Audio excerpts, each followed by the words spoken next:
please like, share, and subscribe, and ring that little bell. Ring the little bell so you're notified when new videos drop. And I have to apologise for the slightly yellowish tint, yellowish hue, the slightly urinish background colour, or like foreground colour, that I got going on today. I have, in a moment of wonderful, great joy, got a new computer. I'm very, very excited about that because this one works. Hasn't stalled yet. I'm quite impressed. It's got a really swanky a webcam built in, but it's it's too good, right? It's too good. So I need new lighting for it. Although they don't give you settings to adjust it. Maybe I'll be able to add a filter or something in when I put this video together in Premiere, which is what editing things in. But this is what it looks like after I put an extra light above my on my shelf. I knocked over a bunch of Doctor Who figures to do it. That's how much I love you, okay? That's how much I love you. This is what it's like without the light. Ooh. So we'll keep the light on. I could just get one of those ring lighty things, right? I don't know. I just feel like I'm doing something like OnlyFans. If I get one of those, it's just like, this is where my life has got to. I'm not that happy about it, but I don't know. Who knows what dares to dream? But anyway, I do apologise. It's another news walk video because there's a lot of news. I recorded the last one on Thursday, right? Today is Monday, the 15th of August. I recorded the last one on Thursday, and I'm always nervous, right? Always nervous when I record a news video, because what happens to something happens in between the recording of it and putting it out is out of date. There was a couple of little things, nothing minor, nothing major. I thought, I'll put it on the next one, no big deal. And then, we had, I would say, a diuretic explosion of news over there. Well, not really. News for Doctor Who fans, okay? Not news for normal people. I mean, news for normal people is pretty bleak. World famine, depression. It's the four horsemen of the apocalypse. So, let's just stick to Doctor Who, which might not be as bad as that. Fine. Before we get into it, like, share, subscribe, comment. We have a lot to talk about. And David Tennant's been talking. David Tennant says the wackiest things. Listen, a lot of people love him as Doctor Who. He was okay. I know this really upsets a lot of people when I say he was okay. I didn't really warm up to him that much in the first year. But, look, David Tennant was the time when most people came into Doctor Who. I mean, not most. Where there was a massive influx of new viewers into Doctor Who. And a lot of them being young kids at the time. And young kids at the time were like, whoever is your first Doctor is your first love, right? That's kind of how it works. Whoever is your first Doctor is totally your first love. So he's beloved. He is absolutely beloved. And again, he was okay. Who would I rather watch rather than David Tennant, Doctor Who? Matt Smith, Peter Capaldi, Christopher Eccleston, Paul McGann, Sylvester McCoy, totally. Colin Baker, Peter Davison, are kind of on a par with David Tennant. Tom Baker, I'd rather watch one of those. John Pertwee, Patrick Troughton. So he's not my favourite, right? But he's a lot of people's favourite. He's been talking a lot about Doctor Who, talking a lot about it, and he's been saying the wackiest things. But people do say wacky things in this day and age. That's just the way people roll, baby. Fine, like, share, subscribe. If you do all that, it's very, very helpful. YouTube, I'll let my channel grow infinitesimally, right, over the last day. I think if I can get another 15 people to subscribe at this point, just hit that subscribe button, it might break the algorithm so I get through to the next level, which will be great, which will be fantastic. Something I would very much like and be happy doing. Right? So thank you very much. Comment, let me know what you think. If you disagree, that's okay. We can all disagree about stuff. That's Fandom double dozy. Not going. Oh look, I just saw that on this program using this thing saying filters. I wonder what happens if I click that. No, it's not letting me do it because I'm recording. I will have to investigate, right? I have to investigate. Like, share, subscribe, comment. Let me know what you think. Sign up my Substack, my email newsletter. Sign up my paid Substack. Basically the same thing, but you pay for it. Baby, I've never paid for it before. Oh, you want to pay for it, baby? You want to pay for it? I've never been with a prostitute. Okay, this is a bit aside. I've never been with a prostitute, but other than the religious reasons, I'm like, well, I like professionals working for me. You just get a better job, but so I can't really argue with that. The morality, I guess. You get a lot of people trafficked into forced into it, but I don't know. It just seems to be. It seems to me there's a lot of stigma there where there doesn't really need to be. I don't understand where the stigma comes from, other than Judeo-Christian morality, right? Oh, my internet just went again. Oh, I think it's something going on. Oh, never mind. Hopefully by the time this video will be back on, so I can upload this to YouTube. That'd be nice. Well, rule number one of doing a news video: letting people see it. Right? Rule number one, maybe saying the news. That's also true. Fine. Like, share, subscribe, comment. Let's get into this first story. David Tennant says the wackiest thing. So he was in where was he? There we go. Doink. He was somewhere. He was in a convention somewhere over the weekend. Boston, right? Boston. Okay, good for him. He was at Boston, and when he's at conventions, people ask him things. Let's see. He has stuff to say about the current era Doctor Who, which I take with a bit of pinch of salt, maybe. I don't know. We'll watch it and we'll analyze it together. And he has stuff to say about the 6th anniversary, which I'm still excited about. I understand Rusty Dave keeps going around and saying, "Oh, I hate everybody who isn't gay and bi." Okay, Russell, whatever. He really isn't. Okay, what's going on? Here's my general theory on the state of the world right now.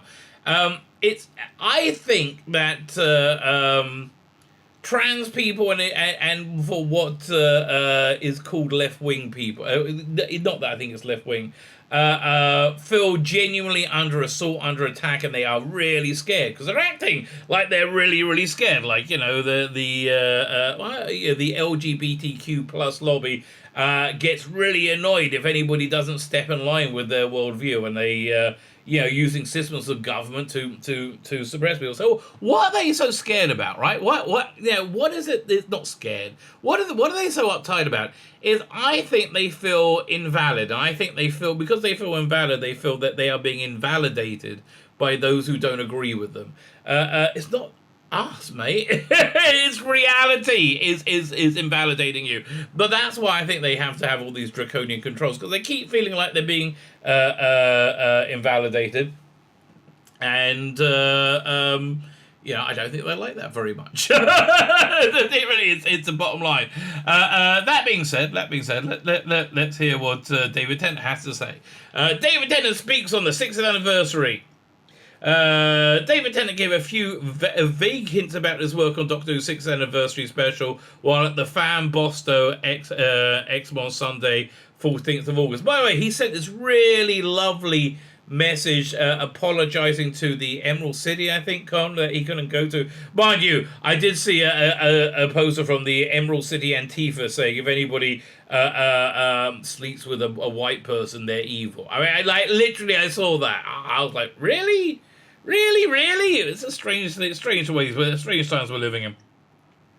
I attended the panel, was thankful to be able to see him in person after he was able to attend his scheduled appearance at the same convention the previous day. His Doctor Who 6th anniversary co-star Catherine Tate was scheduled to join him at the panel, but regretfully and apologetically cancelled due to work commitments. How do work commitments sneak up on you in acting? It's not like, a movie production comes out of nowhere, like, oh, we're just going to put this $50 billion into making this movie. Don't tell anybody when we're starting. It's only $50 billion. Who cares? Chump change, buddy. Chump change. Oh, there we go. Fine. David Tennant was cheerful and animated. He always is. He's always very charming. I think he's always quite genuine, or at least he's able to appear to be, which is kind of the job of an actor.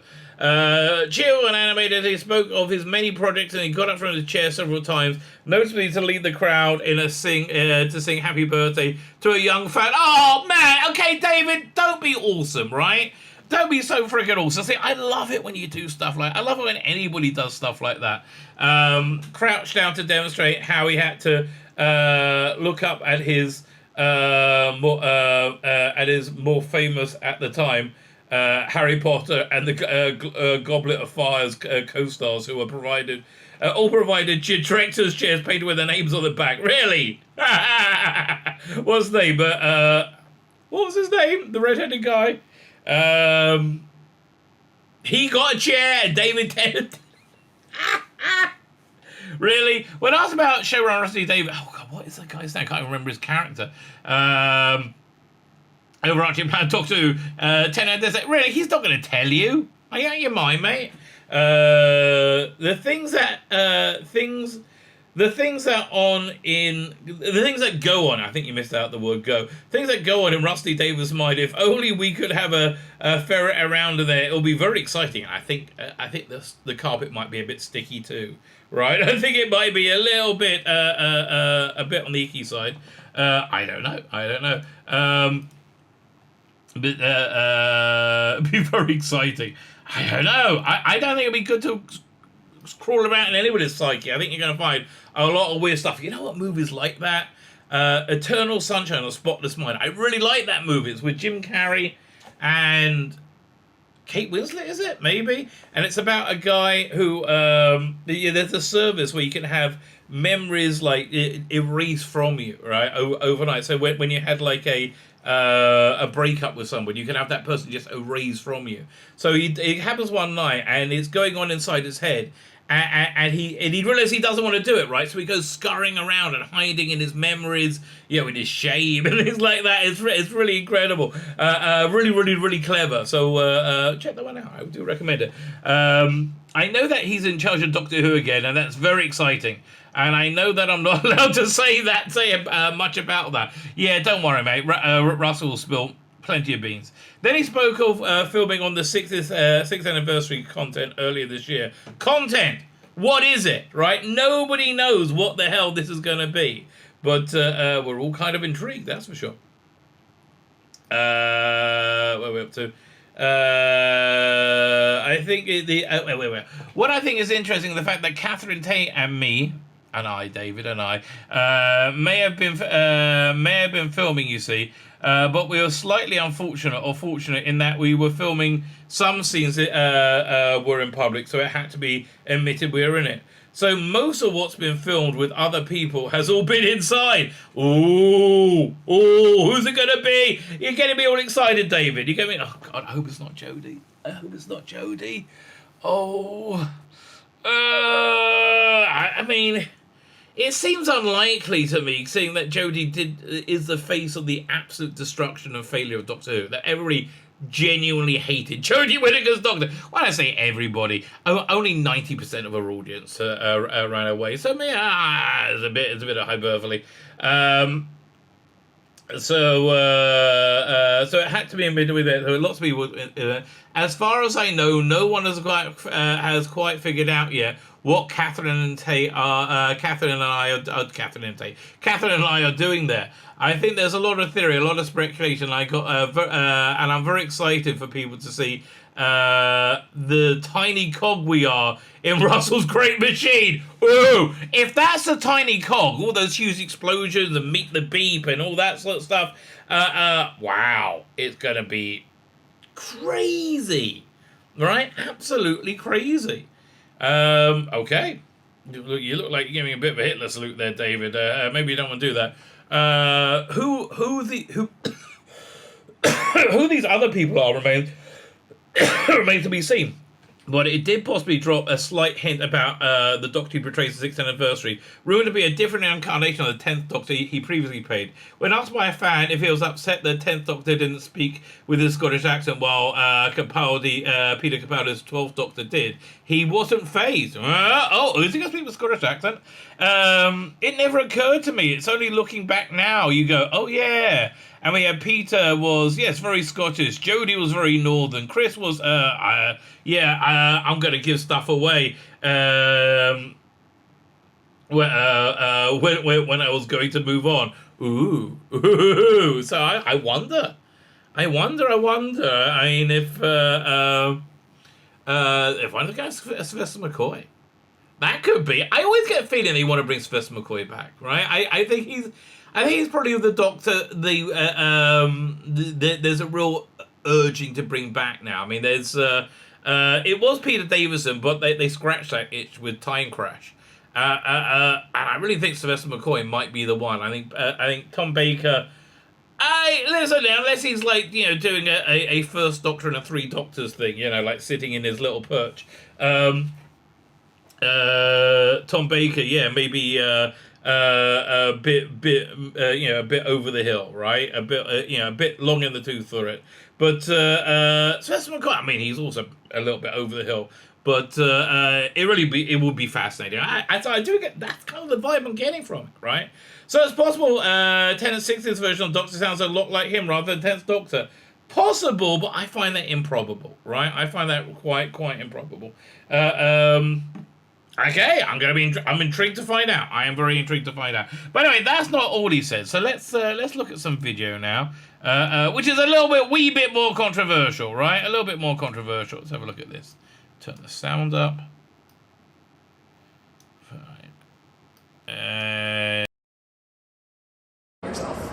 We watch every time there's a new episode. It's a family event. Of course it is. And it's...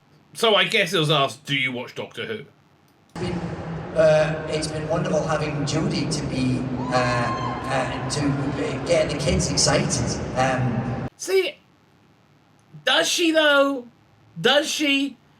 It doesn't strike me that she does that much, right? It really doesn't strike me that, like, kids are going, I mean, they do seem to be running away from Indra. I mean, you did see the rating, right? It went from like 10 million to 1.5 million. It's not good. It went from like 11.5 to 1.5. It's like not good at all. So I don't think they are that excited for it, but... this is the company line, that you have to toe. Well, let's hear what he has to say, then we'll comment on it. And we've been glued. We haven't missed one, and we're looking forward to the next one. So it has always been a family event because of my family, and it will continue to be so, I suspect. Did I miss a bit? Favorite of the Doctors. I mean, how could you choose? What are some of your favorite aspects of what, say, Peter, Jodie, Chris, Matt have done? That's hard, isn't it? They're all terribly clever. They're all very good, aren't they? I haven't seen this. I'd be surprised if he doesn't go for Jodie, but let's see.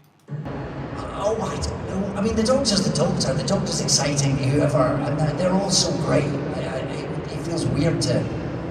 I still enjoy watching it. It's weird. When I first came out, I thought maybe it's broken, maybe I won't be able to be a fan anymore, but no, turns out it's easy. So they're telling me that we've run out of time. I have one little bit of housekeeping to do. Yep. We watch every time there's a new episode. There we go, that's going a bit crazy. There we go, come back. Close that down. Doing. There you go, thank you very much. So yeah, he did say they all sit around and watch Jodie together. So I have 4 takes on this, right? There's 4 possibilities as well, as far as I see it. Either he's lying, he's sort of lying, he's sort of telling the truth, or he's totally telling the truth. That's really, I think, the 4 possibilities on it. He's lying, he doesn't want Jodie to look bad, and maybe his kids are very, very young, right? My kids would not say, my kids grew out of it with Capaldi, sadly, right? And I don't have grandkids yet, but honestly, didn't miss much, right? So I think lying is probably a good. I mean, like, I don't understand how a Doctor Who fan watches the current era of Doctor Who and goes, "Oh yeah, this is perfect. We freaking love this. This is just working out really, really, really well. This is so absolutely Doctor Who." I don't understand how somebody does that. And if you are a fan of it, please explain it to me, because it just seems to me the absolute opposite of Doctor Who, right? He's sort of lying. They saw the first episode, and then the kids were like running around doing other things. That seems reasonably likely. He's sort of telling the truth. They've seen a few more than that, and they do sit down together. Now, the sort of telling the truth is like this. You have parents who are crazy, who will be really excited that their little girl has a double mastectomy and a hysterectomy. Like, be really genuinely happy about it. You have parents who will take their kids to a strip club, right, for a family-friendly drag show. And they're really happy about it. So he seems to be a bit of a champagne socialist, lefty-lovey. Maybe he's like that, right? Maybe that's what's going on. Could be. That seems as reasonable as an explanation as anything. Or it could be that he's telling the truth. Completely. And it's a more advanced form of what I said just now. Or something I just can't comprehend or understand, right? But that clip is certainly going to be leapt upon by the toxic fan who goes, See, Jodie is popular. David Tennant said so she must be. She's not. She's really not, right? She's really not. And I know in their head, not liking Jodie Whittaker is the same thing as liking Donald Trump, right? They can't really put the two. They can't really work it out, right? It's they can't. It's very strange. It's very strange. But that's, I think, where a lot of it comes from. Fine. Next story. Doctor's old, Doctor's new. Let's look a bit at Ncuti. Ncuti Gatwa starts filming Doctor Who Season 14. I don't think they're going to call it Season 14. Maybe they will. I doubt they're going to call it Season 14. Starts filming Doctor Who Season 14 very soon. The other article I read was November. For a November transmission. I don't know. Maybe it's just going to get lots and lots of Doctors in the anniversary. I really don't know what they're going to do. Doctor Who Season 14, which will be the first to feature the new Doctor play. I mean, I guess technically it's Season 14, or if you want to say it's Season 40? Would that be Season 40? What have they got? To Season 26? 26 plus 14? 40. I guess. So it's the 40th season, just past the 60th anniversary. Sounds about right. Anyway, semantics. So the new Doctor Who starring Ncuti Gatwa is prepping to begin filming later this year. BBC is... Doctor Who is BBC's long-running science fiction show that has been split into two major eras. The classic era, 63 to 89, and the reboot, Revival! Always makes me mad. Always irritates me. Reboot series led by and a revival series led by Russell T Davies returning to the end 2005. The series follows what the hell? In rebooted Doctor Who, revived Doctor Who, the actors take on the titular role. Thus are include Crystal Eccleston, David Tennant, Matt Smith, Peter Capaldi, Jodie Whittaker. No Joe Martin. No John Hurt. I guess not.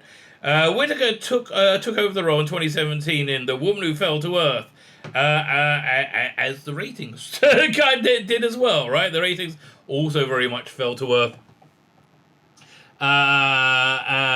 But we'll be exiting the series, the BBC Centenary special episode in October. 90 minutes of misery. Oh, so not looking forward to it. So really deeply not looking forward to it. In May of this year, it was announced that in season 14, the current showrunner Christian will be replaced by return. Okay, none of this is true. It wasn't announced that. So, is there actually anything right about this? How about if we go to Hollywood Reporter? No, probably my internet's probably still down. There'll be quite a bit of time to wait. Okay, I think Hollywood Reporter says they're starting in November, for a November start. Gatwa's Doctor Who filming will come as something of a release to fans. While it's been previously confirmed the new season Doctor Who will be premiering in 2024, there was an unusually long planned gap. It wasn't really planned. It's just they couldn't get anybody else to do anything because it was not very. It was killed. They really destroyed it. Where are we up to? It seems. Where we up? It seemed like the delay may have prolonged even further after the announcement because the in-demand Gatwa is getting ready. No, we're getting ready. Is working on set at the Barbie movie with Ryan Gosling. Well, what he wrapped by then? How long did they shoot for? Like Apocalypse Now was one of the longest shoots, and that was, 6 months? I mean, if that, I don't know. These shoots don't go on forever. with that, and he's also doing sex education, isn't it? Yes. There'll be quite a lot of time to. Okay, fine. Just he's starting filming. Okay, that's the story. Ncuti Gatwa, who was employed to be Doctor Who, to play the character Doctor Who, will be playing the character Doctor Who before cameras in the next few months. Okay, that's not really the massive revelation. What's this? Push no, leave me alone. Deny, go away. So this is a fun one. Oh, and it's really unexpected. New Doctor Who movie lands UK cinema release. I'm really surprised. They're getting a theatrical release of this. Now you can watch it on the big screen. So big you can feel it. How do I get rid of this video? I have no idea. Fine. Good news for anyone who wants more Doctor Who. The new documentary, Doctor Who Am I, has earned a UK cinema release. Again, very surprised.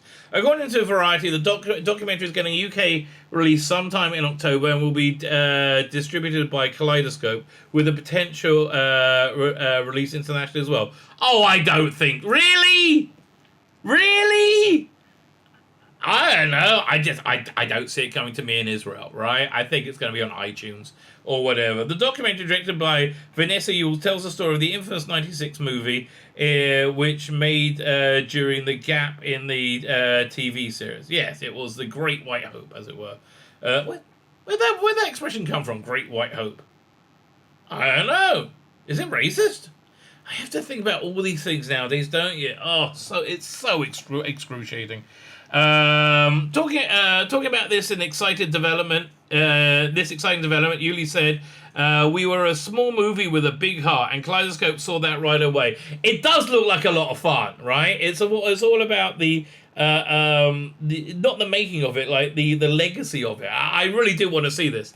Teaming up with the Kaleidoscope is a perfect match because even though we're an American movie, they understand Doctor Who franchise. And the global reach of fandom. I mean, yeah, I think they'll be selling it on download and on silver disc, right? I just don't see it going, playing in Alabama, in the multiplex. Maybe. They can bring out a documentary from the Hooniverse to the universe. Paul McGann starred as the Time Lord in the film. No, this is very confusingly written. He didn't star as the Time Lord in this film. He starred as the Time Lord in the film that this is about, right? The film about the film. They can bring the film that this film is about. That makes more sense. They can bring our documentary of McGann starred in, but wasn't well received by fans who were upset the notion was half human. We were fine with it. Arsehole, we were there. I was there. Right, I was there. We were all totally fine with it. The pluses outweighed the minuses massively, especially when he kisses assistant Grace Holloway. Yeah, but but flash forward to 2022 and Yaz and the Doctor get ready to 69 in the TARDIS. Matthew Jacobs, who wrote the original film and is co-directing the documentary, talks about the process. It talks about the process of making the film, as well as fan reactions that followed it in this documentary. McGann also features in it. We loved him. What are you talking about? Doctor Who, Paul McGann. Is that the end of the article? Speaking about the film's release, Kaleidoscope CEO Spencer Pollard said in a statement, we at Kaleidoscope are delighted to be working with Matthew and Vanessa in this fabulous film. You're not really working with them, you bought it from them. It's a real fan piece. I think so. Festivals and distributors around the world will hopefully enjoy it as much. I mean, I guess if you're going to a convention, it might play. But they must do better. I mean, I am somewhat biased because I would like to see it, so the only chance of me seeing it is it being available on someone like Amazon or iTunes or something.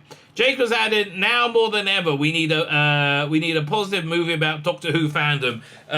Well, listen, it's not just Doctor Who fandom, it's the whole world that's been infected by, this really weird fandom.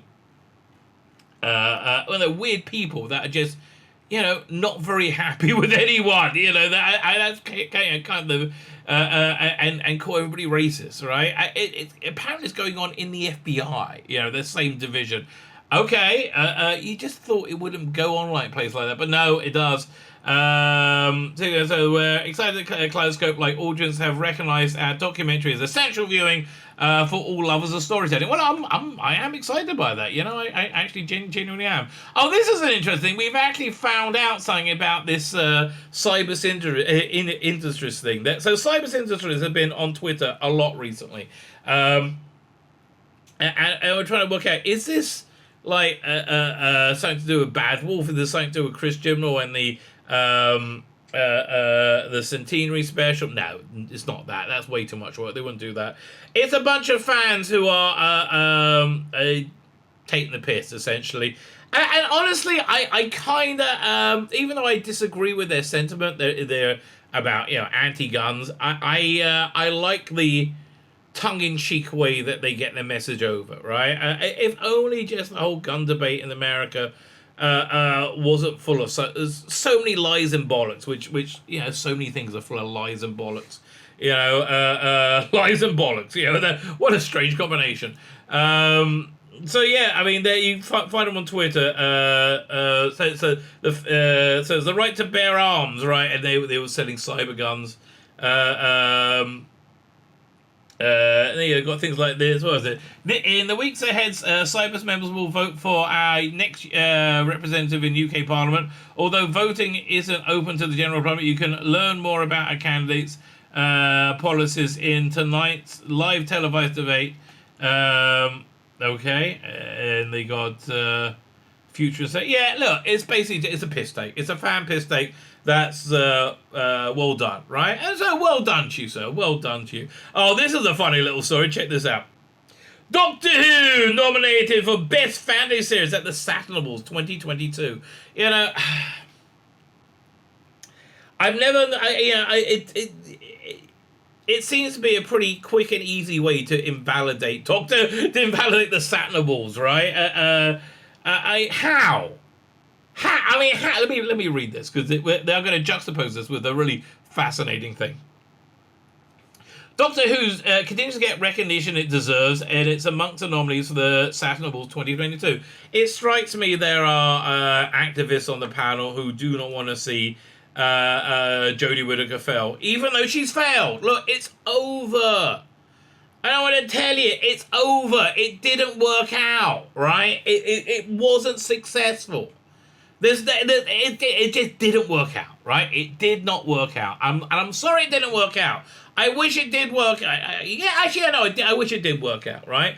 I'm glad that it didn't work out and it was like this, so it was, awful, right? So I can say, I feel vindicated, but it didn't work out. And the quality of scripting is breathtakingly awful. I did a deep dive review of Spyfall 2 last night, part 2. And it's just okay. There's a whole bit in it where the companions are on a plane that's crashing, right, and the cockpit's blown up, and so as they're crashing, right, Ryan is on the floor and happens to see a metal plate that says Ryan on it. He's like, what? Then he looks at it and he has arrows telling him to go down the plane, and he goes down to the plane. And he finds other plaques, and eventually he finds a thing, a laminated sheet telling him how to save the plane, how not to crash, by plugging his phone into a whatever. It doesn't matter. What an insane, convoluted, stupid plan that should almost certainly fail, right? That breaks the laws of time. It's just bad writing. There's so much bad writing in this, and I'm sorry for. To get a Saturn Award means it's nominated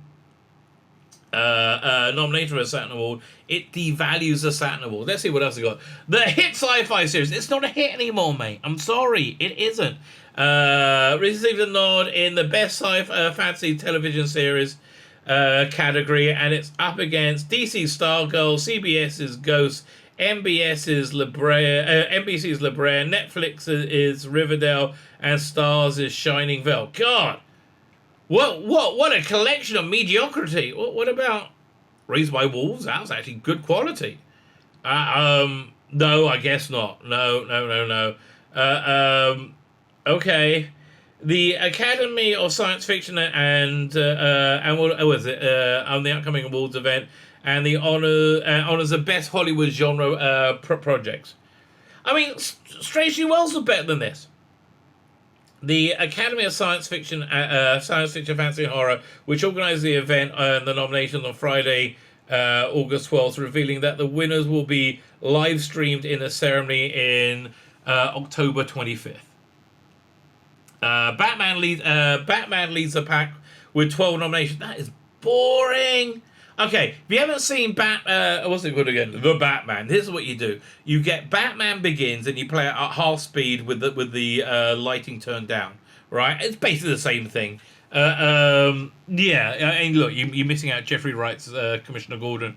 You're not missing much, mate. You're not missing much. Batman leads the pack with 12 nominations, featuring Best Superhero Film, Best Actress in a Film for Zoe Kravitz. Really? She's the best actress in... Okay. The Catwoman actress is up against Keke Palmer in Nope. Okay, and Zendaya in Spider-Man No Way Home. God! What a bizarre procession of mediocrity, right? Guillermo del Toro's Nightmare Alley is close behind with nods in 10 categories, including Best Thriller Film, Best Direction, and Writing. Del Toro is normally solid. I didn't like Shape of Water. I thought that was, what was I going to say? Bollocks, right? Super bollocks. Marvel's Humor dominates all nominations. Doctor Strange, Multiverse of Madness. That was shit. That was genuinely shit. I didn't pay to see it. I sat down to watch it on Disney Plus. I have to have Disney Plus because I have wives and daughters, and they are hypnotically controlled to get Disney Plus. And I couldn't get through it. It was just like, it was boring. Boring, confusing, loud. It was a widget. It wasn't a movie. And they got Spider-Man No Way Home. That wasn't bad because it wasn't connected to Marvel. Shang-Chi was shit. Thor Love and Thunder was shit. All up for Best Superhero Film, really. While Disney shows Disney Plus Loki, WandaVision, Hawkeye, Miss Marvel received nods in stream category. Okay, so this is basically what it means. If you get a Saturn Award, what you're working on is probably awful. So, something that to put this in a completely in context, right? This is the last award it was up for. It was a fan straw poll about best science fiction series, and it lost. And it lost to bloody Outlander. Really? Right? I mean, yeah, it's a whole new way for Chris Chibnall to screw up. He couldn't even win that. Unfreaking believable. So then, speaking of unbelievable, doesn't matter how many times they go to the stupid world. There's more stupid there. There's always more stupid there. Doctor Who casting more disabled actors for a new era. Now, this is very tricky to do without it seeming like you're just tokenizing their disability for your personal gain, right? It's very, very hard to do. A case in point, if you've seen Rusty Davis's, was it Years and Years? I think it was Years and Years. They had Rachel Madley in it, playing a character, and she was great in that. She was a great character who I liked a lot, and it wasn't about her being disabled at all. It was again written by Rusty Davis. Same actress is in Big Finish Doctor Who now, and it's diabolical, right? It's basically she's an angry person in a wheelchair, and that's it. That's her entire character. It's just boring, right? Diane here existed to have one arm, and that was basically it. A character really didn't serve much purpose other than telling Dad to piss off over and over again, as he weirdly and creepily was an unpaid tour guide in Liverpool Museum. Like, what was up with that? Why did they never deal with that? And that's something that was set up in the season that I think the Saturn Award is that Doctor Who's been nominated for. There's so many insane plot holes in Doctor Who Flux, but no, because we can't say we failed, because again, the reason they're overcompensating is because they failed so hard, right? That's the reason. The show's casting director has spoken about the importance of casting as inclusively as possible in the future. Well, yeah, as long as you don't want to reflect the audience that you're trying to entertain. As long as you don't want to do that, sure, it's a great idea. It's only failed over and over and over and over and over again. But, let's give it another go. Doctor Who's casting director has revealed the show's... who is it? It's the guy who casts all the Doctors. Has revealed the show plans to cast as inclusively as possible going forward, particularly in regards to casting more disabled actors in upcoming episodes. Andy Pryor, that's it, who has been Doctor Who's casting director in 2005, spoke to Doctor Who magazine via Cultbox about his plans for casting ahead of Russell T Davies' return in 2023. I like to cast it as inclusively as possible. I know that because you're part of the Hollywood, entertainment industry faggots. And when I say faggots, I'm not mean gay people. I just mean I honestly I think that term has become more universal now, right? As all sex and gender is fluid, it's not aimed at gay people, and really it isn't, right? You could be a faggot and be straight in my mind. Of course, I could be talking about brains faggots. If you like a bit of Timothy Dalton, go to YouTube and Google Timothy Dalton brains faggots. He did the voiceover for this. I never had them. A type of meatball from north of England called faggots. Right, so he's on he's got this commercial going brains faggots.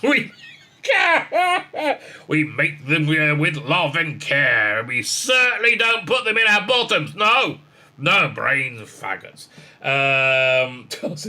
It's more interesting. Also, if you can cast diversity on Doctor Who, which is what show can if you can't show diversity on Doctor Who, what show can you do it on? Fair enough point, but again, tokenism is bad. Inclusivity is good. Tokenism is bad. Racist white people who run the entertainment industry normally mistake tokenism for inclusivity. He continued, "It goes anywhere on this planet and others. You don't want to see the same kind of people all the time." Nerdrotic still had the best idea for an American Doctor, Peter Dinklage. Fantastic. I think he'll be fantastic as Doctor. You don't want it to be exclusively middle-class white people speaking with RP accents. No. I would like it to reflect the population it's trying to entertain. That's what I would like of Doctor Who, or of any entertainment. Otherwise, it's weird. It doesn't really make any sense. By the way, I was watching, what's that, the Martin Lawrence? Is it Martin Lawrence?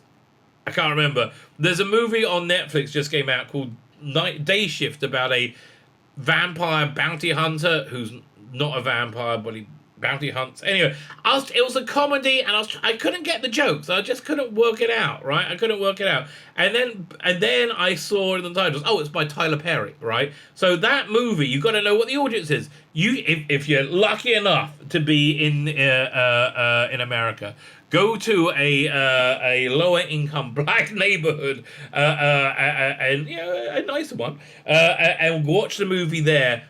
You will have the greatest time ever. I used to do that when I lived in the States. It was fantastic. You could go and see any piece of shit, and it was there was more of a performance in the audience, right? It was so funny, right? It was so funny. That was the audience for that movie, and that's why I didn't really get it sitting on my couch watching it at home. Pryor added that Davis feels the same way. Of course he does. You all sing from the same hymn sheet. About diverse casting, and again, I'm not against seeing diverse people, right? At all. I am against them being used as tokens for people like Andy Pryor to make himself feel good about himself. Make himself feel good about that doesn't sound right. That sounds like when Austin Powers introduced himself. Allow myself to introduce myself. Feels the same way about it. About diverse casting, they are more keen than ever to have been the focus of inclusivity. So right now we're casting more diversity in terms of ethnicity. We're casting more disabled actors. There's always more we can do. Why is there always more you can do? No, there's not. right? Yes, there's more you can do, and it will screw up, right? You did all the more you could do in EastEnders. Anybody watch it anymore? No, right? No, because there aren't that many one-legged Afro-Caribbean lesbian Muslims. They just aren't, you know? And I know, the three of them get to feel so freaking seen, but, like, nobody else is watching. Certainly there's absolutely no excuse not to cast a disabled actor in disabled roles nowadays. Well, that's fair enough. Okay, I always thought it was really a line that Charlize Theron got cast as, like, an ugly woman. I mean, really? You get a chance of being a hot woman, and you're like, oh, no, I'm going to be an ugly woman. I think you should be... What's that name of that movie? Monster, right? That's a fair point. Also, we're trying to cast disabled actors in roles that aren't necessarily written for disabled. That's fine, okay? And I felt that's kind of what they did in Years and Years with Rachel Manley, but you gotta have real skill to do this. Russell's demonstrated skill to do this, but like it being the norm, it's not gonna work out well. Probably not. Based on the past, past history, it's not gonna work out well. We don't always want disabled casting to be issue casting. Well, you're kind of making it then. So our horizons are widening. We want to see more disabled people on screen. Okay, I agree with that. And listen, I live in Israel. There's a lot of people here who are disabled because they were injured in wars, and so you know, I am all for whatever disabled people want to feel as normally able. I don't know what the word is, right? To not feel marginalized, right? I'm all for that, right? Absolutely. But, like, again, I'm not for them to be made into little puppets. little puppets to please Guardian readers who live on Twitter. The sci-fi shows previously hired disabled actors in take on disabled roles, such as deaf actress Sophie Cass in Season 9. I don't remember that. Sophie Stone playing Cass in Season 9. While most recent series... Nadja Albina was brought in without a full right arm. It was introduced as Diane. And she had no character, right? She had no character whatsoever other than, look at me, I got one arm, I'm as good as everybody else. Oh, don't let them tell you I'm not as good. Kind of reminds me, there was a great, it's not really sketch in League of Gentlemen where somebody sits down to a blind person on the park bench and he goes, oh, it's a lovely day. And the blind person says, yes. No, I'm telling you, it's a lovely day. The birds are cheeping, the sun is out. Oh, it looks lovely. If only you could say, oh, I'm sorry, I didn't mean to bring it up and rub it in. But, you know, I sort of tell something unexpected. You know, there was a person who just was an eye and a machine. They could do anything nowadays, anything. Oh, you don't have to... It's so condescending, right? It's so condescending. I just hope Andy Pryor, Russell Davis, and the rest of the entertainment industry has the intelligence not to be insanely condescending, while sadly I know they do not. They do not at all. My name is Tzvi Lebetkin, the Rabbi from another planet. Please like, share, and subscribe, and ring that little bell. Ring the little bell so you're notified when new videos drop.